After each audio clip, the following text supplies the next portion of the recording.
A lot of times we are wondering what are some signs that whether we should be in a relationship or whether we shouldn't be in a relationship. First, let me give you 5 signs on how you know that you should not be in a relationship. And by relationship, I mean like a romantic relationship. Because just because you desire one does not mean that you are entitled to one or that you should be aiming towards one. First, you have to make sure that you don't have these 5 signs in order for you to pursue a relationship. Obviously, I'm not trying to say that you have to be perfect before you start dating or start being in a relationship, but you should kind of have these things basically in your foundation, in your emotional repertoire. So, here goes.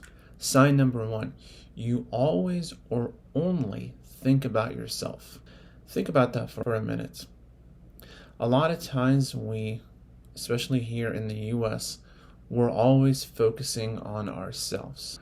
We're always focusing on what we want, what we desire, what we like, what we don't like. Even our behavior is oftentimes oriented toward ourselves. So when we're engaging with others, we're not actually engaging with them. We're engaging with our thoughts of them and how that relates to us. So ultimately, it still comes back to us, a sort of me mentality. But in order for you to be successful in a relationship, you have to get rid of that me mentality. Now, here's what I'm not saying. I am not saying that you should never think about yourself.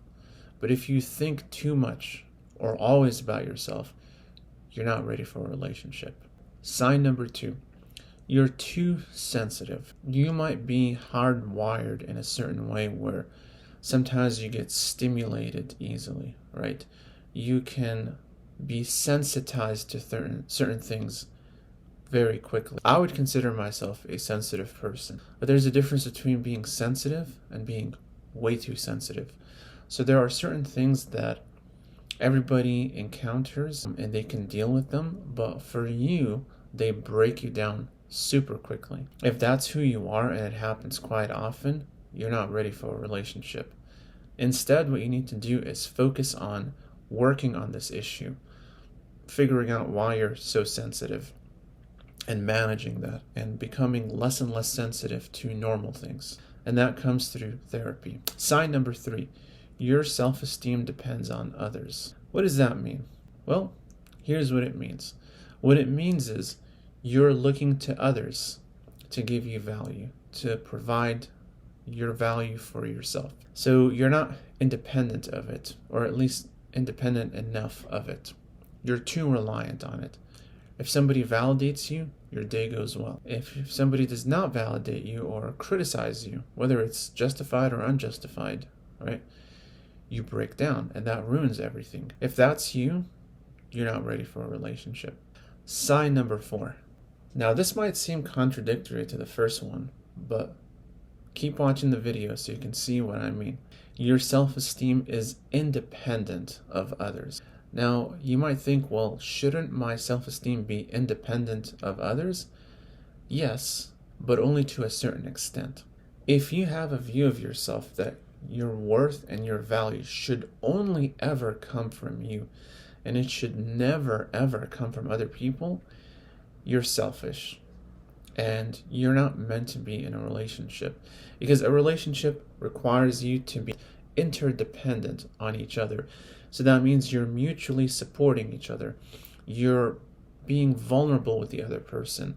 And somebody whose self-esteem is so independent of others, the reason why a lot of men and women do that, it's because they were codependent before.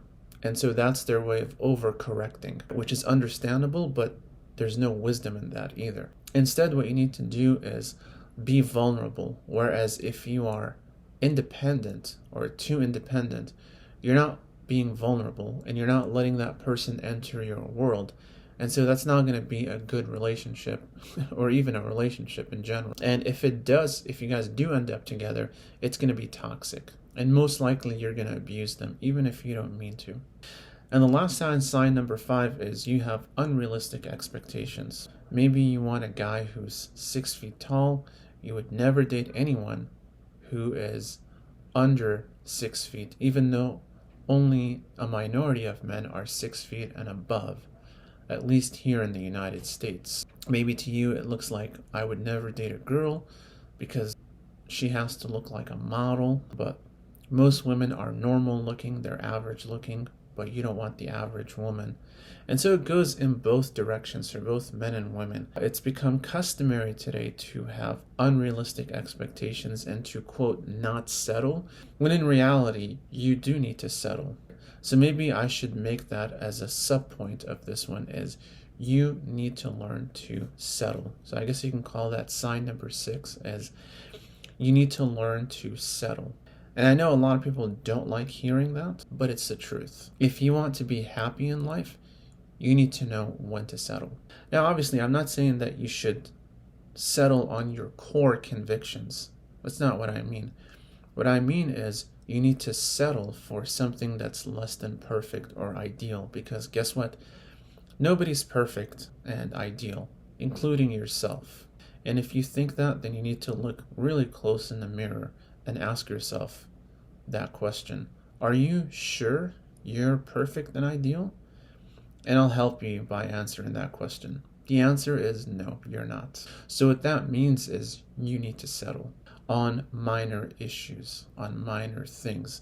And you need to learn to communicate with others and give others a chance and not assume you are so special that everybody should stop and look at you. I hope this was helpful to you guys, and I'll see you in the next video.